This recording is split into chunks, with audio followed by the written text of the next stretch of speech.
할렐루야, 할렐루야. 이제 광야의 식탁 41번째 시간이 돌아왔습니다.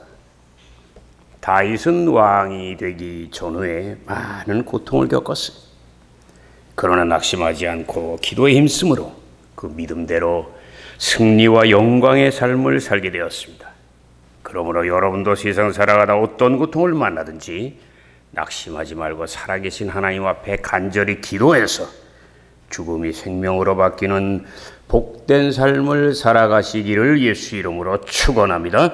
이제 오늘 함께 은혜 나누실 말씀, 하나님의 말씀은 시편 55편 6절에서 7절입니다. 우리 찾으신 줄 알고 한 목소리로 맞춰서 함께 봉독해 올리겠습니다. 나는 말하기를 만일 내게 비둘기같이 날개가 있다면 날아가서 편히 쉬리로다. 내가 멀리 날아가서 광야에 머무르리로다. 아멘. 저는 오늘 이 시간 함께 봉독한 말씀을 중심으로 해서 기도는 영적인 날개를 치는 것이다. 이러한 제목으로 은혜의 말씀을 나누고자 합니다.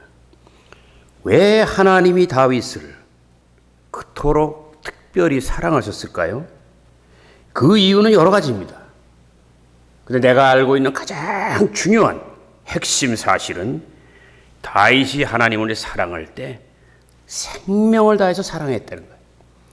많은 사람이 있었지만 그가 가장 뜨겁고 간절하게 진실하게 하나님을 사랑했기 때문에 하나님도 그의 생애를 영광과 존귀가 넘치는 복된 은혜를 주신 거예요. 근데 주님을 향한 그 뜨거운 사랑에 가장 분명한 표현 중 하나가 바로 나는 기도라고 생각합니다. 그래서 저는 오늘 이 시간 시편 55편을 통하여 다윗의 기도의 특징에 대해서 함께 살펴보므로 은혜를 나누는 시간을 갖고자 합니다. 첫째로 다윗의 인생과 큰 고통입니다. 우리는 지금 다윗이 얼마나 큰 고통에 빠져 있는지 시편 55편에 기록된 단어들을 통해서 쉽게 알 수 있어요. 탄식, 원수, 핍박, 두려움과 떨림, 광야, 광풍, 강포, 잔해, 괴사, 배반, 전쟁, 파멸. 이 모든 단어들은 극심한 고통을 의미하는 단어들입니다. 그러므로 우리는 지금 다윗이 사망의 골짜기에 빠져 있다는 것을 알 수가 있어요. 근데 우리가 특별히 주목해야 될 말씀이 14절에서 15절 말씀입니다. 그가 바로 너구나 나의 동료요 가까운 친구로다. 우리가 같이 재미있게 의논을 하였고 무리들과 함께 성전에 다녔도다. 우리는 지금 이 다윗의 고백을 통해서 지금 다윗을 괴롭게 하는 사람이 결코 다윗이 누군지 모르는 사람이 아니라 평소에 매우 가까웠던 사람이 갑자기 배반하고 배신해서 원수짓을 하고 있는 것을 알 수 있습니다. 우리는 그 원수가 누구인지 쉽게 알 수 있어요. 다윗은 지금 두 사람 이야기를 하고 있는 거예요. 누구예요? 한 사람은 바로 다윗의 아들로서 반역을 일으킨 압살롬. 또 한 사람은 누구예요? 다윗의 책략가예요. 모사예요. 국가적인 중요한 일이 있을 때마다 다윗에게 지혜와 조언을 해주었던 아히도벨입니다. 이 사람이 누군지 아십니까? 그 유명한 밧세바의 할아버지예요. 삼국지의 제갈량 같은 인물이에요. 그러나 다윗이 자기의 손녀인 밧세바를 간음하죠. 그 남편 우리아를 죽게 하죠. 그 마음에 굉장히 섭섭함을 갖고 있었지만 표현을 못하고 있다가 압살롬이 반역을 하자 이때다 하고 그를 도와서 다윗을 배반합니다. 다윗이 아히도벨을 얼마나 신뢰했는지 사무엘하 16장 23절을 보면 이런 말씀이 있어요. 아히도벨의 지략은 다윗에게 절대적이었기 때문에 마치 다윗에게는 하나님의 음성을 듣는 것 같았도다. 마치 하나님의 음성을 듣는 것 같았도다라고 성경 기록하고 있습니다. 그러므로 우리 이 말씀을 통해서 매우 중요한 교훈을 얻을 수 있어요. 때때로 우리에게 가장 중요한 사람, 가장 가까운 사람, 정말 하나님을 믿는 것 같이 신뢰할 수 있는 가까운 사람일지라도 인간인 이상 절대로 100% 하나님같이 인간을 믿지는 말 것. 그리고 만일 배반을 당했었던 낙심하지 말고 생명을 다해서 하나님을 의지할 때 합동하여 선을 만들어줄 걸 믿고 힘을 내시기를 예수 이름으로 축원합니다. 예수 이름으로 축원합니다. 그 두 번째, 기도는 영적인 날개를 치는 것이다. 기도는 영적인 날개를 치는 것이다. 다윗은 오늘 말할 수 없는 고통 속에서 6절과 7절에 희한한 고백을 합니다. 내가 비둘기같이 날개가 있다면 멀리 날아가서 광야에 거하리로다. 난 오래전에 시편 이 말씀을 읽다가 나도 시를 좋아하는 사람이지만 굉장히 가슴이 아프고 충격을 받았어요. 이 말씀이 간단한 것 같아도 굉장한 표현이에요. 다윗은 지금 시인입니다. 그러므로 이 짧은 고백 속에 자기가 도저히 견딜 수 없는 고통을, 극한한 고통을 여기 이 구절 속에 표현하고 있는 거예요. 왜냐하면 생각해 보세요. 비둘기는 많은 새들 중에서 결코 귀한 새가 아니에요. 공작도 아니고 별거 아니에요.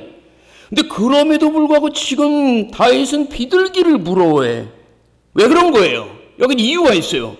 바로 자기에게 없는 날개가 있어. 그렇기 때문에 위험이 다가오면 멀리 날아갈 수 있고 생명을 보존할 수 있다 이거야. 근데 자기는 아들이 죽이려고 쫓아오고 쿠데타를 일으키고 아이도벨이 옆에서 밀어붙이는데 날개가 없으니까 도망을 못 간다는 거야. 그러니까 죽게 되었다는 거지. 근데 더 안타까운 사실은 다윗이 지금 비둘기처럼 날아가서 피하고 싶은 장소가 있어요. 어디야? 푸르른 숲이 아니에요. 푸르른 숲이 아니라고. 어디로 가기를 원하는 거예요? 내 말은 광야를 향해서 날아가고 싶은 거야. 여러분 인정하시면 한번 아멘 하세요. 그러면 지금 이 고백 속에서 다윗이 하고 싶은 얘기가 뭐냐고. 그건 뭐냐면 내가 지금 겪고 있는 고통이 광야보다도 30배, 60배, 100배 힘들기 때문에 어느 누구도 가고 싶어 하지 않고 어느 누구도 부러워하지 않고 새들조차 가지 않는 그 광야라도 갔으면 좋겠다고 하는 거예요. 지금 내 삶은 광야보다 1000배, 1000배 더 악하고 힘들고 외롭다는 거야. 인정하시면 한번 아멘. 그런데 놀라운 것은 다윗은 그 고통 속에서 절망하지 않아요. 왜? 내 마음은 절망하고 환경은 굉장히 어렵고 굉장히 힘들지만 하나님이 살아계신 걸 믿어. 그러기 때문에 그는 낙심하지 않고 영적인 날개를 펴기 시작합니다. 영적인 날개를 펴기 시작합니다. 그러므로 그 영적인 날개를 통해서 하늘로 올라가는데 그 날개짓이 바로 간절한 기도인 걸 믿으시면 아멘. 우리는 그 사실을 시편 55편 16절을 통해서 분명히 알 수 있잖아요.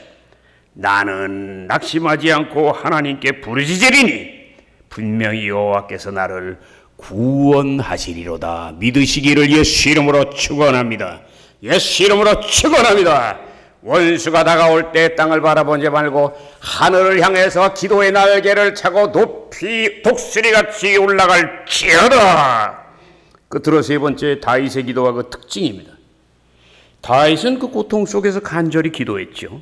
그런데 다윗이 큰 고통을 이길 수 있었던 것은 그 기도에 간절한 기도 위에 또 하나의 비결이 있어요. 그게 17절에 숨어 있습니다. 따라하세요. 아침과 점심과 저녁에 내가 기도하리이다. 인정하시면 아멘. 지금 뭘 얘기하는 거예요?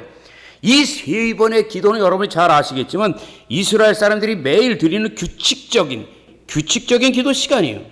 근데 왜 이 기도가 중요해요? 그 이유는 간단해요. 믿음이 좋은 사람도 큰 고통을 당하면 믿음이 흔들려요. 그래서 기도에 집중이 안 돼. 낙심하고 원망하느라고, 염려하고 근심하느라고. 그러다 보니까 믿음을 놓치고 기도를 안 하니까 하나님의 손을 놓치는 거야. 그러나 하루에 3번 이 규칙적인 기도는 왜 중요하냐면 내가 힘들고 어려워도 주님 앞에 엎드리면 하나님 믿음을 잡아줘, 마음을 잡아줘, 영혼을 잡아줘, 삶을 잡아줘. 기도에 집중할 수 있어. 그러기 때문에 하나님의 손이 움직여지는 걸 믿으시기를 주의 이름으로 축원합니다.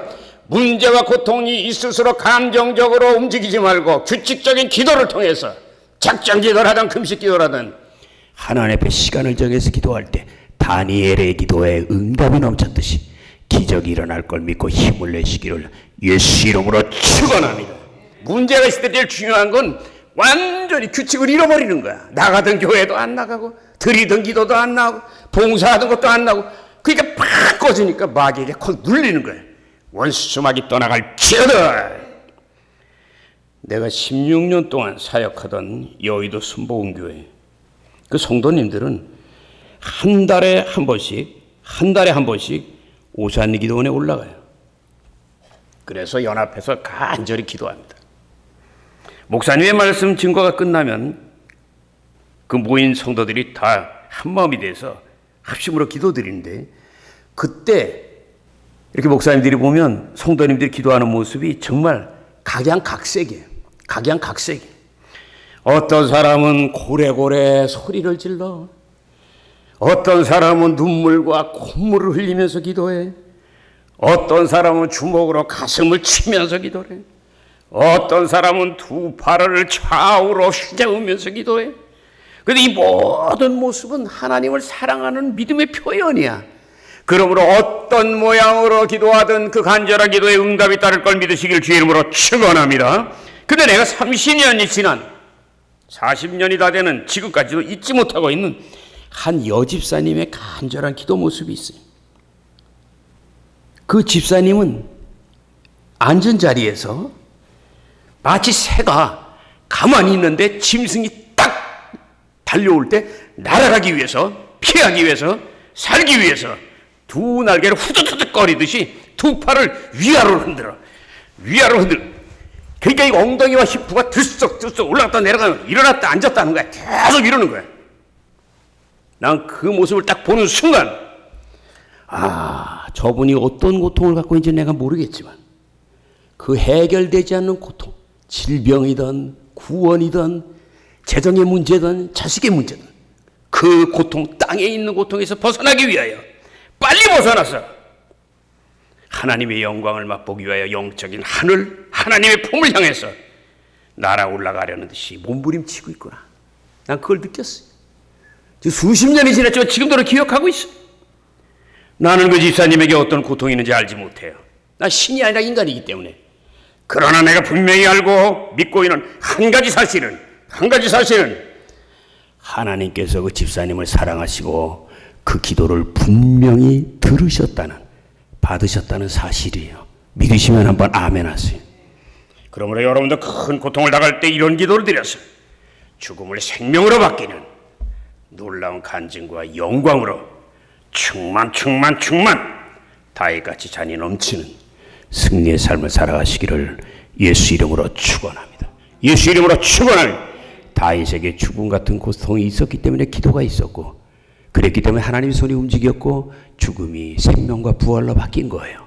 여러분도 그 영광을 누리길 원하거든 고통이 올 때 엎드리고 간절히 기도해서 하나님의 손이 여러분에게 가까이 다가오는 영광을 맛보시기를 예수님의 거룩한 이름으로 축원합니다.